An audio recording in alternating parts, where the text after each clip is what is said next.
Labas vakaras, Valentinas, Grizlio metodas. Niekada neplanavau kurti verslo, niekada neplanavau būti mokytoju, visada svajojau apie tą vieną vienintelę, su kuria nugyvensiu visą gyvenimą iki gilios senatvės ir mirsime tą pačią dieną. Žodžiu, kaip Hollywoodo filmuose. Nepaėjo. Tai pagal faktą darau verslą, nors kartais kyla klausimas, kuris kurį daro.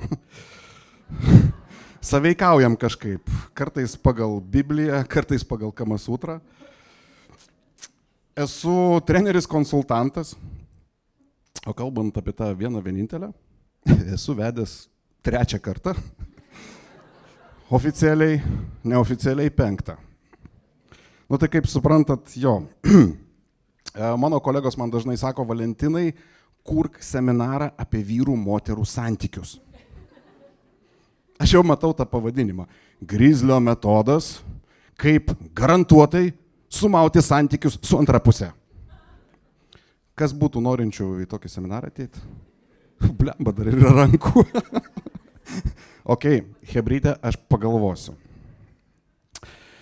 Tai jo. Žodžiu, man 45 metai, esu profesionalus pardavėjas, profesionalus lektorius praktikas ir pardavimuose atsiradau nuo 21 metų oficialiai. Neoficialiai su pardavimais dirbu nuo 10 metų. Taip, pradėjau turėdamas 10 metų Druskininkuose obuoliais prie sanatorijos. Nu, bet visi nuo kažko tai pradeda, tai kaip galit suskaičiuoti, 3/4 mano gyvenimo tai yra pardavimai. Mokymuose atsiradau visiškai netyčia.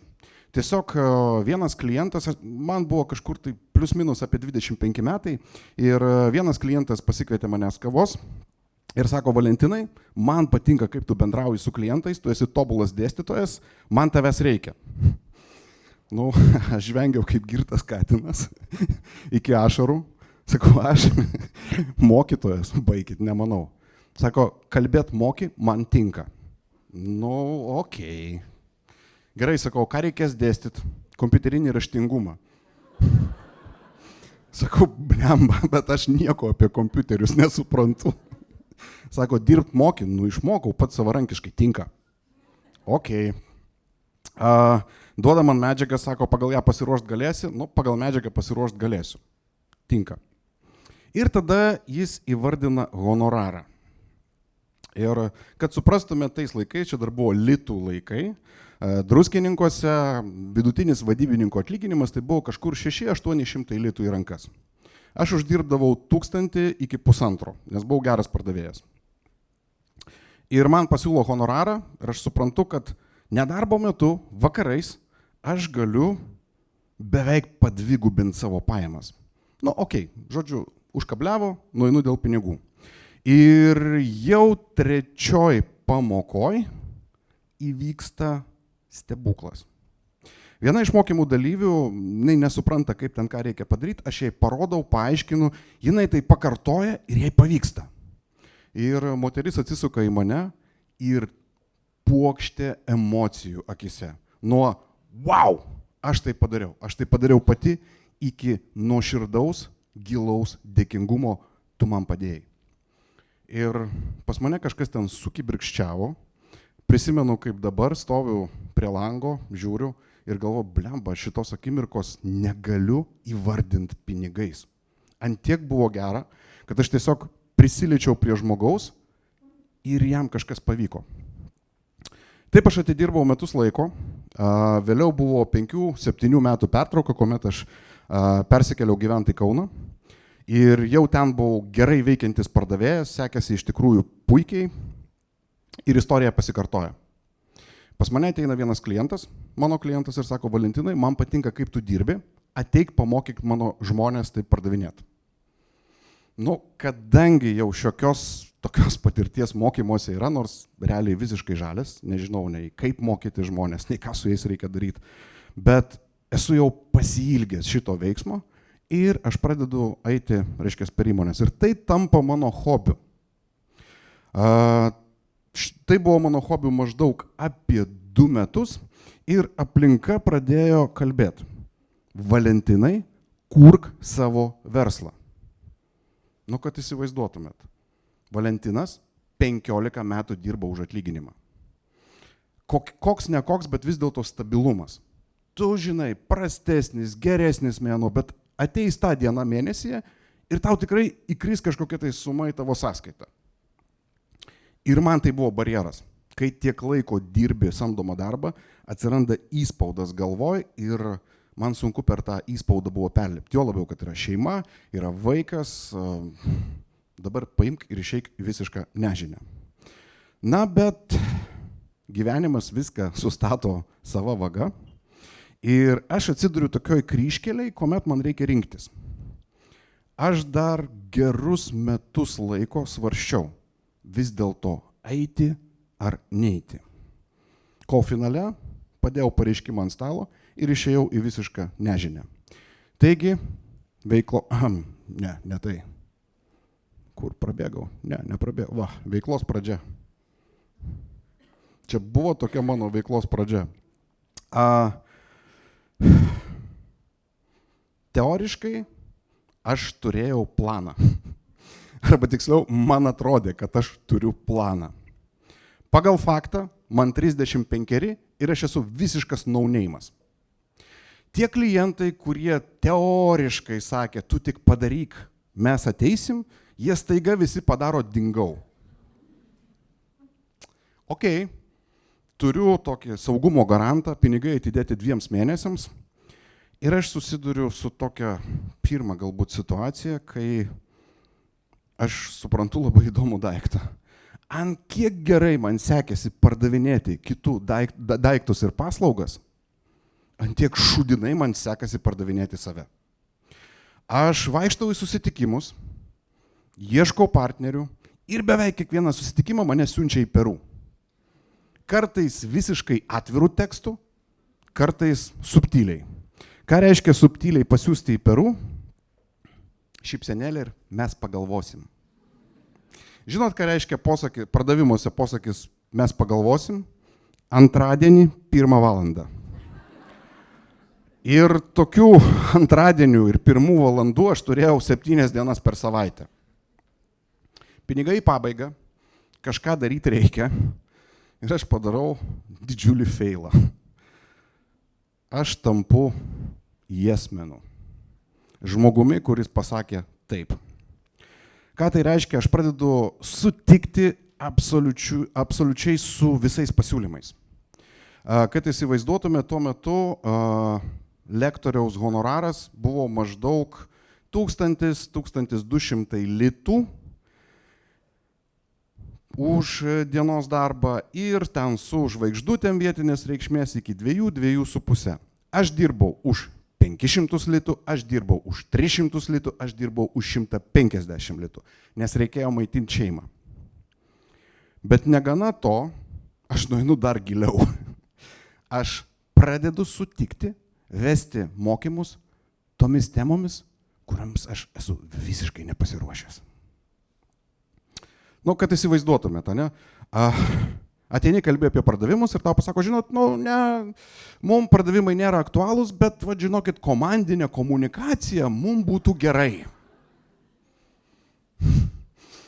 Tuo metu tavo bandelės susispaudžia, smegenys rėkia, Valentinai, ne. O kūnas rimtų veidų sako, taip, turiu. O galbūt ir vadovavimo tematikom turit.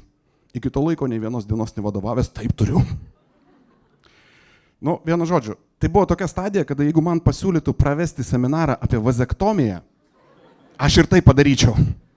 Kas nežino, kas yra vazektomija, pasigūglinkit, toks įdomus daiktas, tai žodžiu, būčiau pravedęs ir tai. Ir ką reiškia, kai tu pradedi imtis tokių temų, kurių tu nesupranti.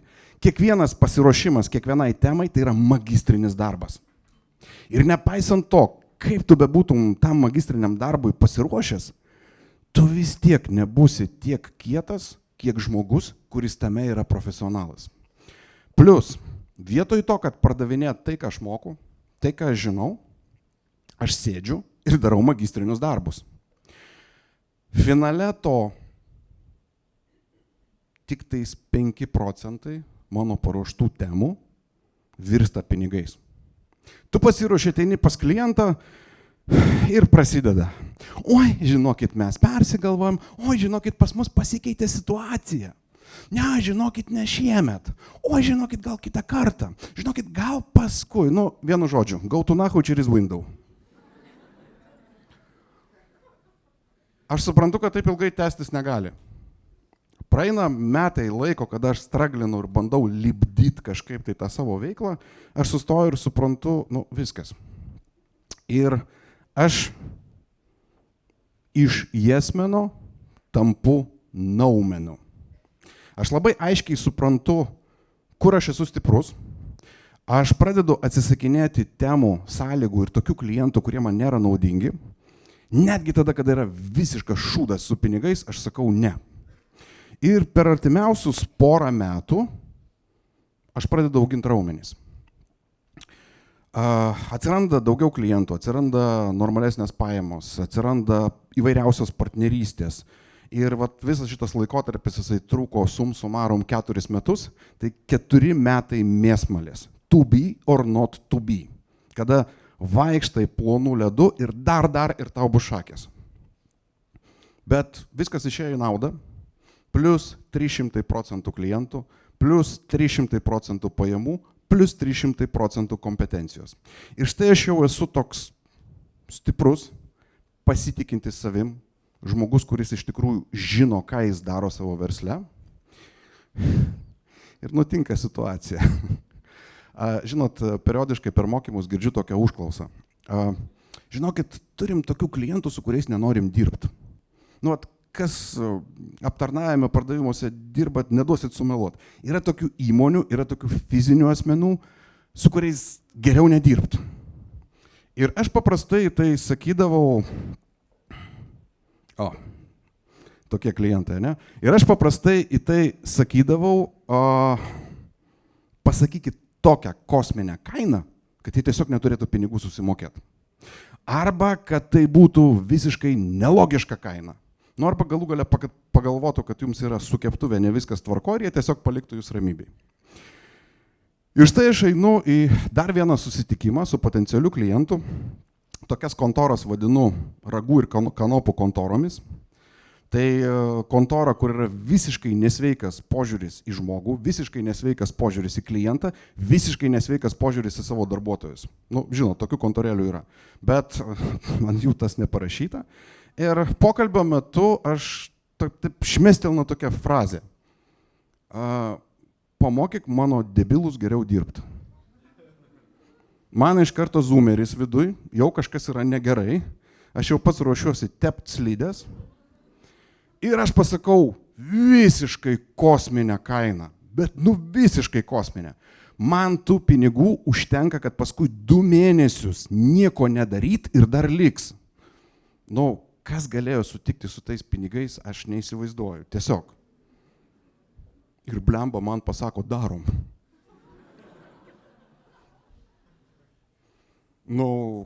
Kaina pasakyta, klientas sutiko. Atgal tu jau neturi kaip, profesionalumo klausimas, vardo klausimas ir taip toliau. Aš važiuoju namo ir save glostau, guodžiu, bet Valentinai rekordinis honoraras. Tarp kita ko, po šiai dienai tai yra mano rekordinis honoraras. Kad suprastumėt, kas tai yra 5 skaičių zona už 2 dienas. Tai yra tikrai labai daug. Ir, ateinu aš į mokymus. Salėje maždaug apie 30 žmonių su stiklinėm akim. Ta prasme, emocijų visiškas nulis. Jie net nejuda. Aš juos bandau prajuokint, bairiai nepaeina. Nulis. Aš juos bandau suerzint, neveikia. Aš juos bandau įgalint kažką tai padaryt, neveikia. Maždaug po 2 valandų bandymo su jais dirbti, aš matau, kad mano kūnas toliau šneka, o galvoje tvinkčioja vienintelė mintis. Valentinai, tau pizdėts. Buvo maždaug tai. Ir kas įdomiausia, tema yra apie streso ir konfliktų valdymą.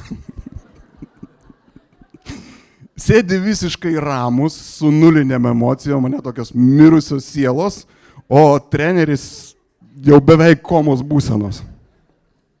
Man įsijungia programa išlikti iki pietų, kažkaip aš iki pietų išlieku ir per pietus atveža pizzą, tada stiklinės akys šiek tiek pagyvėja, ten prasideda žandikaulio raumenų darbai ir taip toliau. Aš visą tą laiką sėdžiu ir galvoju, blemba, kaip išjudinti tai, kas iš prigimties judėti negali. Nu, žinot, tokios kontoros realiai tokį kontingentą ir surenka, nu, arba jeigu ten netyčia papuola koks nors žmogus, tai iš jo tokį kontingentą padaro. Antros dienos pusės aš nepamenu. Realiai, nepamenu, aš ėjau autopilotu. Po to vatiniam kojom einu, reiškia, į mašiną, nuvažiuoju iki namų ir prie namų aš suprantu, kad aš neturiu jėgų išlipti iš automobilio. Realiai, dar truputėlį ir aš išsijungsiu. Vien nuo minties, kad rytoj eit dirbt antrą dieną su jais, man pradeda tvinkčiot akis. Ir aš ant savęs žiauriai supykstu, blemba, mane, grizlį, kad kaip mažą vaiką pastatytų į kampą, nafik, taip nebus. Aš ateinu kitą dieną, išsirenku iš tų 31 auką ir sukeliu konfliktą. Bet tokį realų, žostką konfliktą. Kita auditorijos dalis pradeda valgyti popkorną ir žiūrėti, kas čia bus. Šitas išrinktasis iš pradžių pabala, paskui pradeda raust ir aš sulaukiu tokio pakilusią virimo temperatūrą, aš prie jo prieinu, nuraminu, pasakau, žinai, mums reikia išprovokuoti konfliktą, jeigu aš būčiau tau pasakęs iš anksto, tai nebūtų viskas tikra, kad kiti galėtų pamatyti konflikto dinamiką, vienu žodžiu, aš kabinu makaronus. Tiesiog. Aš ir tą dieną su jais dirbu, bet realiai galiu pasakyti, tų pinigų 2 mėnesiam neužteko. Tikrai neužteko ir pirmą savaitę aš tiesiog tryniau failus. Aš nesu literbolo mėgėjas, nekultivuoju to dalyko, bet ten realiai buvo situacija, kada failus pratrinti tiesiog reikėjo. Pamokos.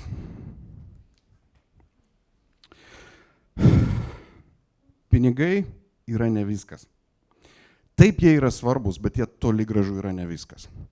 Yra tokių klientų, kuriem geriau neparduot. Nes pardavimas yra brangesnis negu nepardavimas. Ir po velnių, jeigu tu jau pasakei kainą, būk pasiruošęs scenarijų, kas jeigu sutiks. Jo, tai dar viena tokia pamoka, tai ketinimai nėra sandoris. Bet nesvarbu, ką kalba tavo klientas, niekada nepasitikėk aklai tuo, ką jisai sako. Ketinimai nėra sandoris. Na ir visiškai pabaigai sakoma, kad protingi mokosi iš svetimų klaidų. Aš renkuosi būti durnas ir mokytis iš savo klaidų. Kodėl? Todėl, kad mano klaidos yra neįkainojamas turtas man. Tai yra neįkainojama patirtis. Taip kartais skauda, kartais žiauriai skauda.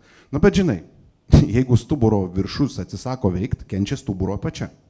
Ir va tas stebuklingas pendelis į tavo bandeles afigienai stimuliuoja kaukolės darbą. Tai mano feilai, mano turtas. Ačiū, kad klausėt.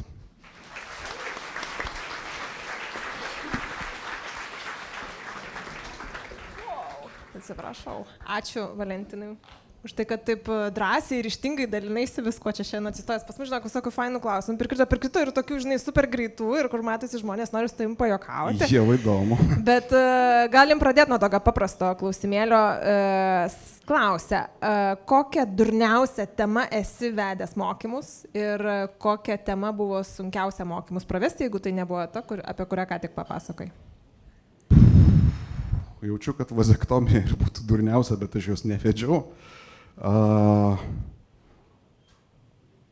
Žinok, aš negaliu dabar tokios įvardinti, kad jau visiškai būtų pievos. Aš pasakysiu temą, kuri man labiausiai yra neįdomi. Tai yra skambučiai telefonu. Aš tai moku, aš galiu paruošti žmonės, bet tai yra man visiškai nuobodi, liūdna, neįdomi tema. Ir aš stengiuosi irgi jos kratytis, nebent tai būtų tokie perspektyvūs klientai arba tie žmonės, kurie jau kažkokiais mano mokymais naudojusi, tai tada taip, bet šiaip stengiuosi kratytis. Aš suprantu, kad kartais būna labai sunku įvardinti ant smūgio kažkokią tai temą, kai esi daug visokių išbandęs, atsiranda tuščias lapas ir tada galvoju, brama, ne vienos nebeprisimenu, atrodo šitą, ką tik čia galėjau viskas pripasakoti. Realiai, čia yra iš tos serijos, kada tiesiog failai prasitrynė. Jo, padėjo pratimas. Gerai, turim vieną tokį į realybę grąžinantį klausimą. Valentinai, ar neatrodo, kad visgi visiems tenka pastraglinti, kai tu pradedi kažkokią savo veiklą? Vienareikšmiškai taip. Tai kita pamoka, kurią aš iš visos šitos situacijos išsinešiau, tai, aš esu geras pardavėjas, bet tai negarantuoja, kad tu taip pat gerai mokėsi pardavinėti save. Aš esu geras pardavėjas, bet tai tikrai negarantuoja, kad tu žinai, kaip daryti verslą. Ypač pačioj pradžioj. Ir kaip aš pats juokauju, aš nelipau grebliais, aš jais bėgiojau. Taip, kažkiek kaktai tai padeda, sustiprina, bet anksčiau ar vėliau tie guzai jie pasidaro jau nuobodus.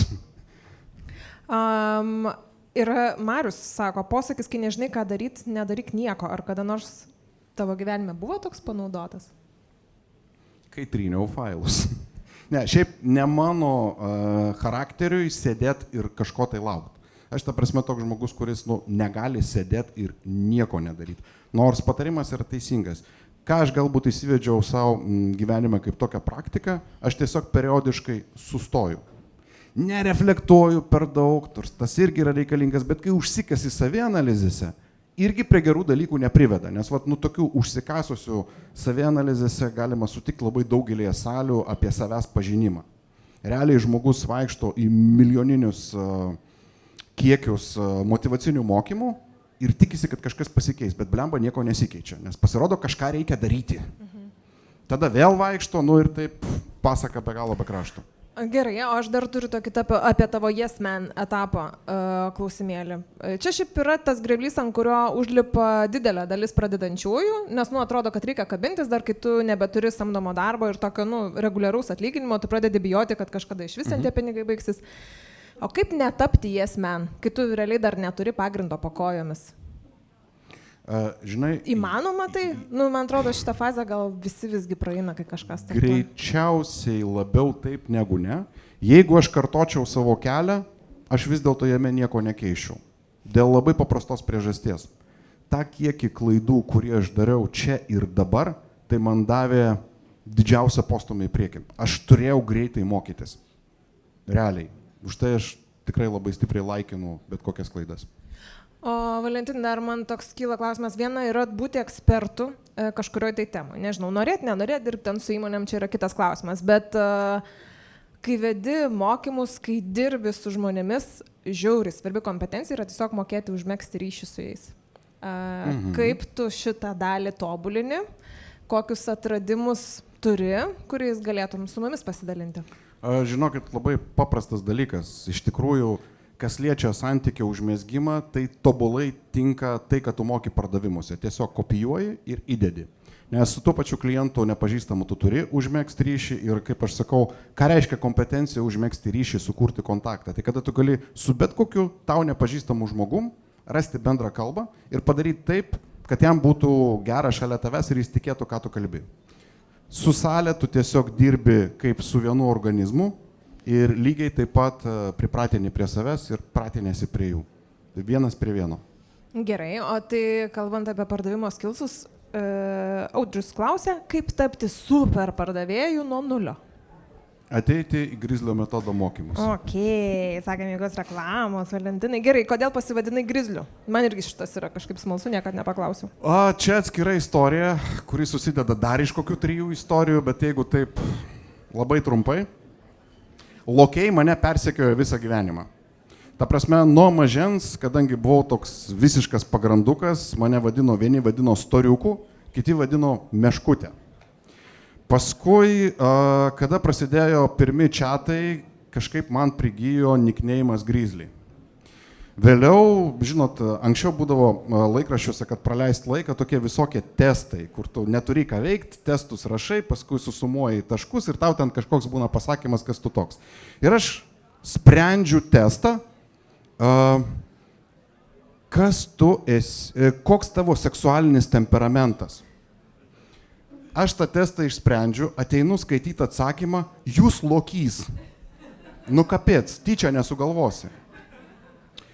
Toliau tai buvo marketinginis sprendimas kažkaip pasivadinti ne taip kaip kiti, nes iš pradžių buvo tokie nuvalkioti pavadinimai ir iš kitos pusės, kada aš giliau pasidomėjau šio žvėrim, nu, tai yra tobulas pardavėjas. Tobulas pardavėjas kokia prasme? Jis yra visaėdis. Jis yra visaėdis. Nėra mėsos, valgom uogas. Nėra uogų, valgom žuvį. Ir tarp kita ko, jeigu meška sugauna didelį kiekį žuvies, ji jos nevalgo visos. Ji valgo tik smegenys. Okay, aš norėjau sakyti, tai lokys yra yes man, nes jis valgo viską, bet jeigu biškis selektyviai kažką... Aš Lokiui patarčiau kepenėlės irgi valgyti, ne tik smegenis. Bet gerai, off topikas čia buvo. Valentinai, čia pas mus šiandien iš 4 pranešėjų 3 tikrai žinau, kad rašo knygą. Dėl Mariaus nesu tikra, nes niekada apie tai nepakalbėjom. Galėsite tas pakas, ką žinau, gal ir tu kokią knygą rašai. Apie ką tu rašai knygą arba esi rašęs, nes ten kažkas yra susijęs su filais. Mes buvom apie tai kažkaip labai trumpai palietę šitą temą. Realiai planų turėjau labai daug.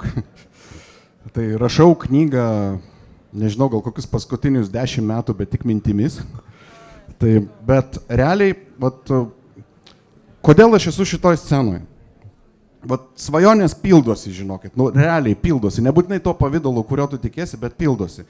Tai savo metu dar dirbdamas samdomą darbą, pardavinėdamas, reiškia, tam tikrą techniką Rygoj, man šovė į galvą, kad aš esu tiek kartų susimovęs ir profesiniam, ir asmeniniam gyvenime, kad realiai reikia apie tai parašyti knygą.